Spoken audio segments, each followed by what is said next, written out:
Law number 1. Never outshine the master. Nicolas Fouquet made the mistake of appearing larger than his king, Louis XIV, and spent his remaining days incarcerated.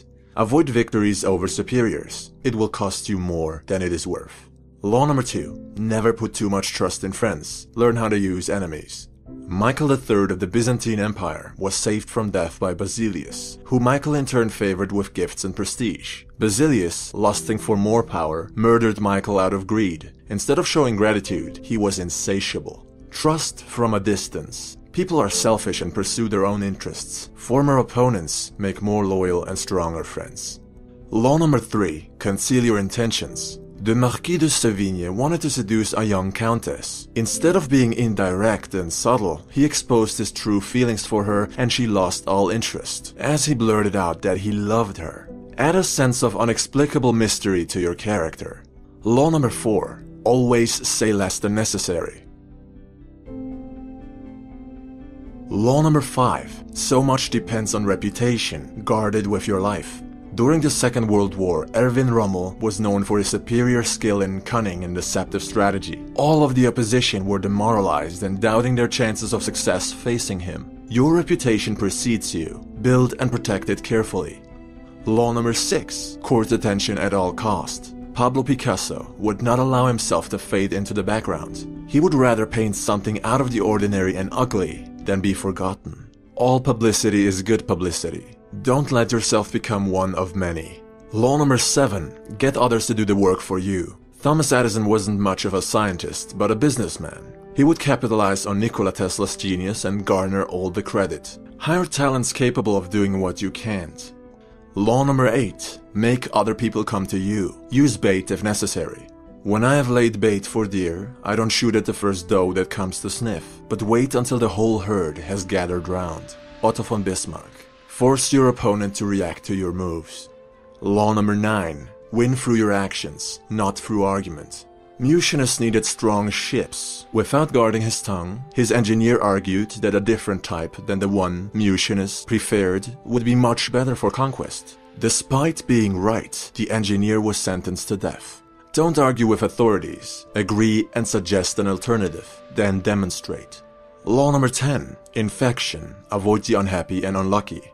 Lola Montes brought down the king of Bavaria and his whole kingdom by seducing him. Her lust for destruction and chaos was insatiable. Countless lives perished because of her nature. Cut off the fire starters. Try to help them instead and you will burn alongside them. Law number 11. Learn to keep people dependent on you. Otto von Bismarck led the king's hand in uniting a mighty Prussia. None other than Bismarck was able to do so. He proved himself to be an indispensable asset and had his strong position secured. Be the only one who can do what you do or see yourself replaced in fear sooner or later.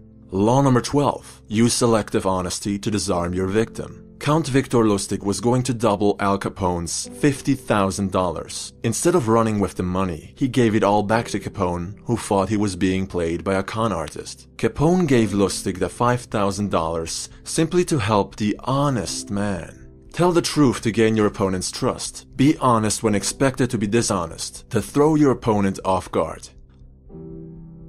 Law number 4. Always say less than necessary. Due to his unpredictability, Louis XIV would have his courtiers tremble in fear when delivering bad news. He would say, "I shall see." Have them leave the room and either take action or decide to do nothing about the issue, but always with an intimidating silence. Only speak when you have something meaningful to say. Actions speak louder than words. Law number 13. Asking for help appealed to people's self-interest. In 433 BC, the Athenians found themselves in a favorable position. The Corcyraeans and the Corinthians were preparing for war. Both parties wanted to secure the help of the Athenians. The Corinthians chose to remind them of an existing debt. The Corcyraeans, on the other hand, spoke only of mutual interests, the combined force of their navy directed at Sparta, the Athenians allied with the Corcyraeans. In sales of any kind, pragmatic arguments will always trump emotional appeals. The past does not matter. Don't count on loyalty. Aim for win-win deals. Law number 14. Pose as a friend, work as a spy. Charles Maurice de Talleyrand-Périgord, French politician and mastermind behind Napoleon Bonaparte's defeat, would hold himself back in conversation and get others to talk endlessly of themselves to the point of betraying their own thought, intent, and strategy. An interrogation disguised as a friendly chat, so subtle that the victim did not notice. Learn to judge a person's character by what they reveal of themselves, so that you can recognize a threat before it arises. Test people's honesty before you consider trusting them. Law number 15. Crush your enemy totally. A priest asked the dying Spanish statesman and general Ramon Maria Narvaez, "Does your excellency forgive all your enemies?" "I do not have to forgive my enemies," answered Narvaez. "I have had them all shot." The last resort, when words are no longer heard and the enemy cannot possibly be reasoned with, the chances for peace at their lowest, the only option is total destruction. Merely wound the enemy, he will recover and show no mercy in turn. Law number 16. Use absence to increase respect and honor. A man said to a dervish, "Why do I not see you more often?" The dervish replied, "Because the words, 'Why have you not been to see me?' are sweeter to my ear than the words, 'Why have you come again?'" Molayami, quoted in Idries Shah's Caravan of Dreams, 1968. Give people time to miss you by robbing them of your presence. It's when we lose something that we discover how valuable it had been to us. On your return, you will be appreciated all the more. Law number 17. Cultivate an air of unpredictability. Once Pablo Picasso had become a recognized artist, others would assume that whatever action he took must have been calculated. The art dealer Paul Rosenberg was confused when one day Picasso told him they would no longer work together. Rosenberg couldn't find out why and offered him a much better deal. The unpredictable is terrifying. When you don't know what to expect, you cannot prepare properly. You can't devise a clever plan because you're in the dark. Put others in such a position when negotiating. Law number 18. Isolation is dangerous. The more you are isolated, the easier it is to deceive you. You lose touch with reality. When someone is urging you to cut friends and family out of your life, realize that they want to control and influence you all by themselves. Whether they do this consciously or unconsciously, it is malicious. Be careful in cutting yourself off from others for too long. Introverted or not, you may cause yourself great harm psychologically by pushing others away from you. Law number 19. Do not offend the wrong person. Muhammad, the Shah of Khwarezm and Inalchik, had beheaded Genghis Khan's messengers who had come in peace with great gifts and offerings. The Khan declared war, seized the enemy's capital, and had Inalchik killed, quote, by having molten silver poured into his eyes and ears. Later Genghis Khan seized Samarkand, bringing his brutal conquest of Muhammad's vast empire to an end. What would have become of Adolf Hitler had he been given the chance of becoming an artist? Perhaps history would be very different. Avoid insulting others. You do not know who you are dealing with. Even though we live in a time where everyone is offended and the level of political correctness borders on absolute madness. Law number 20. Do not commit to anyone. Alcibiades, Greek soldier and statesman, found himself courted by the Athenians and the Spartans because he had influence on the Persians, and honored by the Persians because he had influence over the Greek city-states. Instead of committing to one side, he played all of them in his favor. Committing to someone is like handing yourself over to them. It means more obligations and less control. Law number 21. Play a sucker to catch a sucker. Socrates said, "The only true wisdom is in knowing you know nothing." He didn't actually believe of himself that he did not know anything. It was his way of disarming people. Sometimes you have to play dumb so that the other lets his guard down. Being openly smart is foolish. Being openly foolish is smart. Law number 22. Surrender tactic. Transform weakness into power. The Melians were prompted to surrender, but declined the Athenians' offer. Despite their alliance, the Spartans did not come to the rescue. Melos was conquered and their population slaughtered and sold into slavery. To quote Cardinal de Retz, "Weak people never give way when they ought to. Avoid weakness, but when you find yourself in a weak spot, choose to fight another day. You will lose the current battle, but the war is not over." Law number 23. Concentrate your forces. The greater an empire's territories, the more vulnerability. Great lands need strong borders. Else they may be overrun by another barbarian tribe, as seen with the collapse of Rome. Your armies are strongest when forged together. Divide them, and they may not be able to protect the empire from an invasion. Dedicate your complete focus to one front, using every resource at your disposal, and all of your energy to master your craft through total immersion. Law number 24. Play the perfect courtier. One cannot spell courtiership without Charles Maurice de Talleyrand-Périgord, the man who brought down Napoleon Bonaparte, master of the battlefield, with extreme subtlety. You are a courtier, or courtier, whether you like it or not. You must play the game of power, so you might as well choose to be good at it. The perfect courtier obeys his masters but shines in his own light. He is not powerless, doesn't trust, but appears trustful. Doesn't talk much, but finds the right words and the right timing when he does. Everyone likes him. He is charming, witty, and helpful. He appears to be neutral, a paragon of honesty and fairness. He always has a genuine smile on his face, and we don't doubt his intentions for 1 second. Although he is a great talent, we do not feel threatened by him. We seek him as an ally.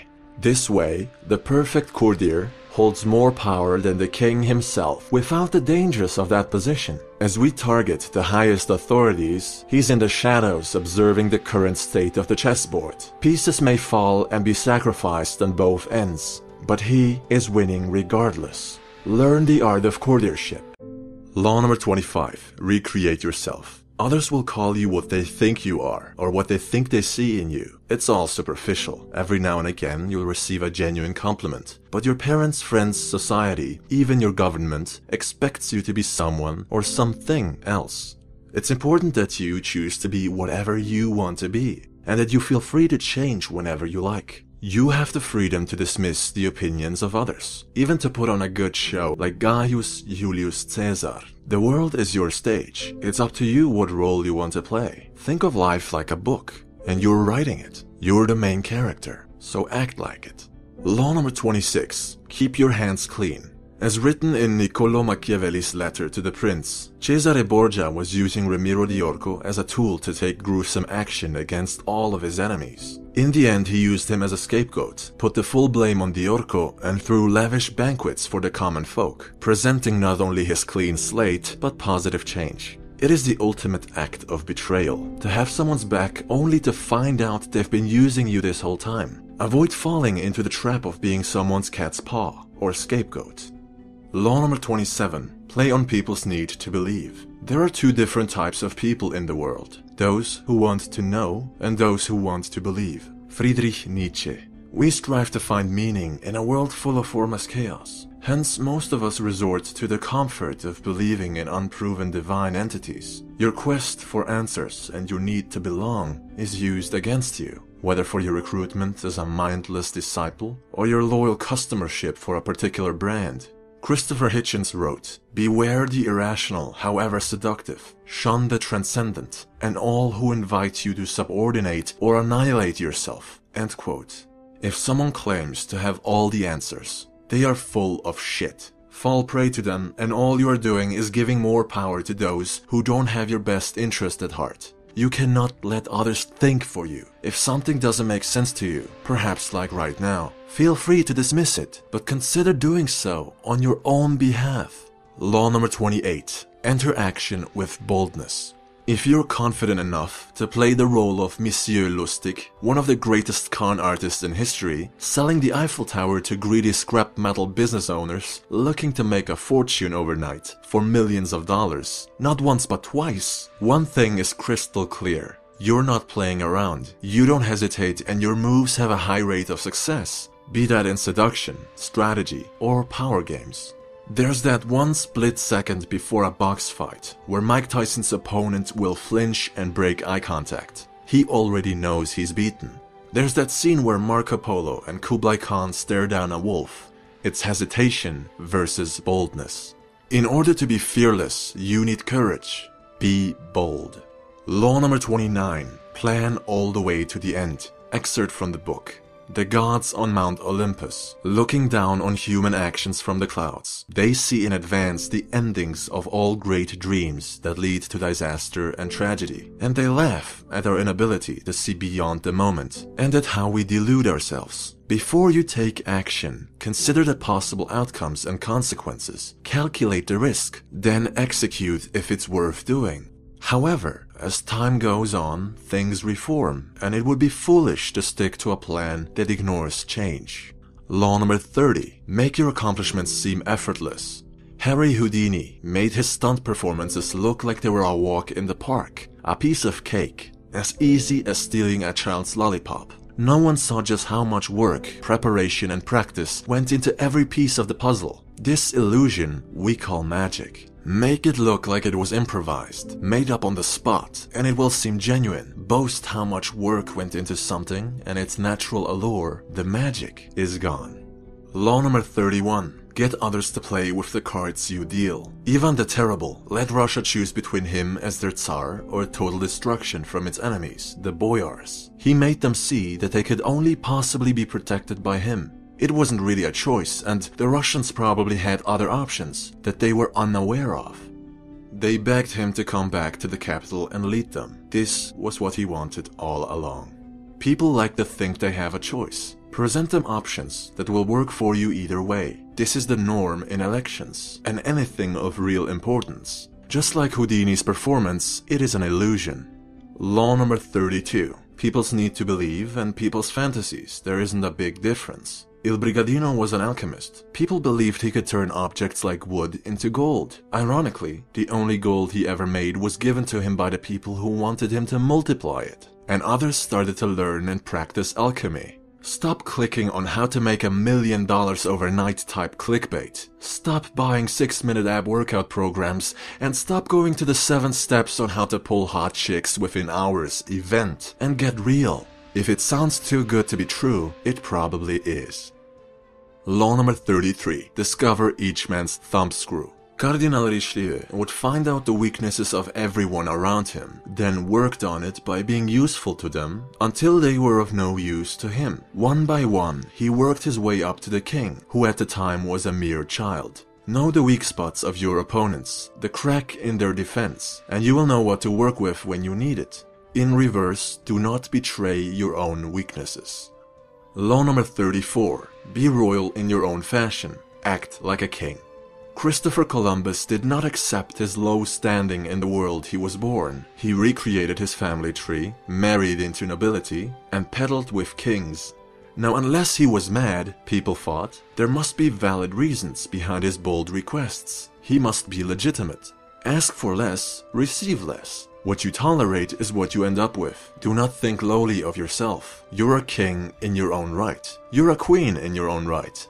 Princes and princesses are no good today. Law number 35. Master the art of timing. Joseph Fouché was switching sides whenever he sensed danger. His biography is riddled with nigh impossible escapes from death. He did not deem it necessary to be loyal to disloyal men. Say what you want of his attitude, but he certainly knew when to act and when to lay low. With time comes change. It is important to not only know how to adapt, but at what exact moment for maximum effect. Too fast and you're a traitor. Too late and you're imitating the others. In any case, learn to use time to your advantage. Law number 36. Disdain things you cannot have. King Henry VIII of England ignored his wife Catherine of Aragon for denying him a son. With Thomas Cromwell on his side, he devised a clever plan to marry Anne Boleyn. When you ignore someone, they cannot argue with you, they cannot influence you. You're out of reach and they can't do anything about it. If there is something you cannot and will never have, it is best to push it aside with discontent. Law 37. Create compelling spectacles. Dr. Weisleder healed his patients with the mere energy of moonlight. Why was this obvious scam so successful? Well, people didn't have the internet back then, but they also believed it was too spectacular to be fraud. The grandiosity, the associated status, rich and famous personalities were waiting in line to be healed and healed again. Using symbols as powerful as the moon and the very absence of explanation let people fill in the logical gaps all by themselves. If everyone believes it, it must be true. Mark Twain wrote, "Whenever you find yourself on the side of the majority, it is time to pause and reflect." Law 38. Think as you like, but behave like others. 478 BC, the fearless and experienced warrior Pausanias and his Greek troops captured part of the Persian Empire. Being the overseer of these lands went to his head, and he began acting rather strangely, even for Pausanias. He spoke ill of his own people. Feeling and showing superiority breeds hate. His god complex and constant need to stand out had him killed in the end. You want to fit in, whether you share common beliefs or not. Being better or different in any way just causes trouble through other people's envy and disdain. They'll ostracize you from the group and slander your reputation. How much money do you make? About 70% of whatever they make. Law 39. Stir up waters to catch fish. This is the good old lay a trap with bait and wait. Monkey see, monkey do. The spider web. Mice desire cheese so much, they won't even see the obvious construction around it. When you know your enemies and their weaknesses, you know what they react to, and you use this knowledge against them. Create a false alarm. They'll make a run to save what they hold so dearly and weaken themselves by exposing their flank. That's where you hit them. That's certainly where they will hit you if you fall for it. Keep yourself from being reactive. All that rage, blinding emotions, fear, desire, it makes you predictable and it makes you weak. Don't be impulsive. Law 40. Despise the free lunch. Louis XIV had an eagle eye for the strategic power of money. He would gift paintings of great value to people who didn't like him very much, until then. This way, he got nobility, the keys to power, on his side. At the same time, he increased operational costs for the aristocrats who wanted him gone. It's ingenious. He took money from his enemies and gave it to his new friends. 2 birds with 1 stone. This is one of my favorite laws because it states that cheap misers miss out on opportunities. It pays to be generous, and it pays not to accept free gifts. What is the return of investment on paying for someone's coffee? You sit down at Starbucks with an influential, connected, and experienced entrepreneur. You get to talk to him for 10 minutes, ask his advice, learn from his mistakes. I don't care if the coffee costs $50, I'm paying because there is a lot of upside. Law 41. Avoid stepping into a great man's shoes. Alexander the Great's father had set the standard of achievement very high. Alexander wasn't going to be content in his father's shadow. He wasn't going to rest on his father's and later on his own laurels. When Alexander saw the breadth of his domain, he wept, for there were no more worlds to conquer. Now, imagine if Alexander the Great had had a son who wanted to be a conqueror. That he would pale in comparison is an understatement. Not a soul would have attributed his success to him, for he'd achieve everything on the shoulders of his father. Don't make it your life's task to be better at being someone else. Instead, go your own way. Unapologetically, be your best self. Law 42. Strike the shepherd and the sheep will scatter. When the tree falls, the monkeys scatter. Cut the snake at the head. What is an army without its generals? Without leadership? Whole empires have been secured off of conscientious leaders with iron willpower and vision. Take them away, and much like Alexander's empire after his death, they break apart and crumble, turning on each other, defecting and deserting. Often the glue that sticks everything together consists of a few key people at the top in any kind of organization, any kind of social group or hierarchy. Do with this information what you will. Law 43. Work on the heart and mind of others. October of 1793, the French Revolution declared the end of the monarchy. Marie Antoinette knelt at the guillotine, for she never cared about the people's opinion of her as their queen. She thought herself above the common folk. Pampered and disgustingly narcissistic, she paid the price, never learning from her mistakes. You should influence people and win friends, as Dale Carnegie suggests.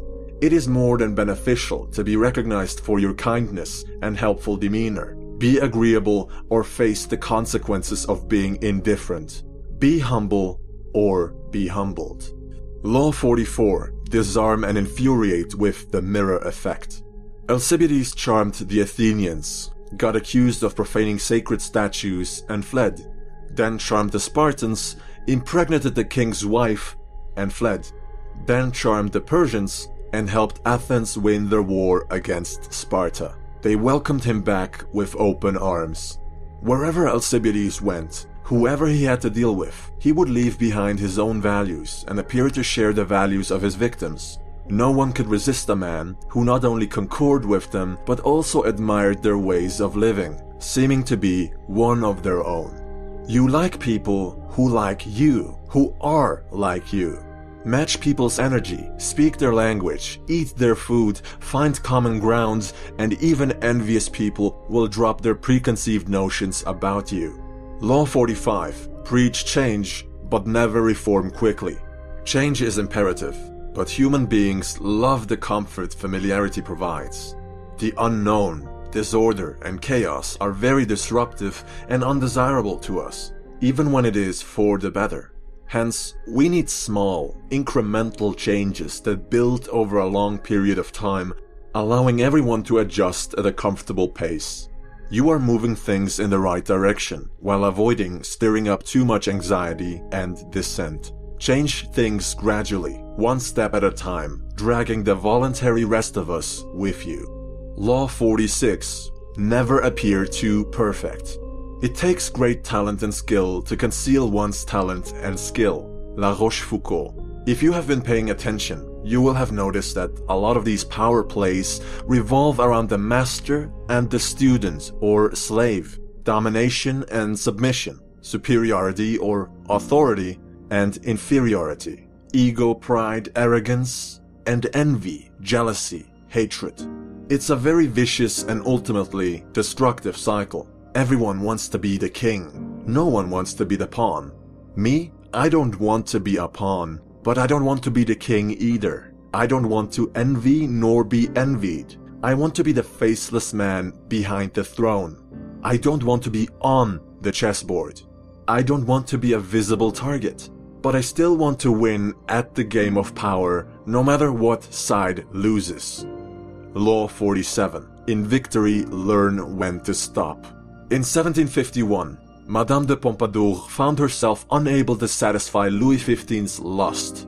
To hold on to her privileged position, she arranged younger, prettier women to keep the king happy. This was a loss, for she had to swallow her pride and share Louis with others.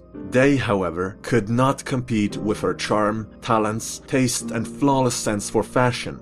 Her reign as mistress had lasted an unprecedented 20 years. Don't push too far or you risk losing it all. Know when to take a loss and move on. Law 48. Assume formlessness. The Spartans, the most powerful infantry the world had ever seen at the time, lost the war with Athens, for they were outnumbered and unwilling to change their views. They did not adapt to circumstance. They did not build walls. They did not want to conquer new lands, nor engage in trade, for gold gave rise to corruption. Meanwhile, Athens was thriving through constant reform. Sparta fell behind and collapsed. Don't fight change. When you catch yourself in the futile attempt to resist a new order, remind yourself that you not only missed the opportunity to predict it, but to adapt to it in time. You have to be anti-fragile. As Bruce Lee said, and this is the closing statement, you must be shapeless, formless, like water. When you pour water in a cup, it becomes the cup. When you pour water in a bottle, it becomes the bottle. When you pour water in a teapot, it becomes the teapot. Water can drip and it can crash. Be water, my friend.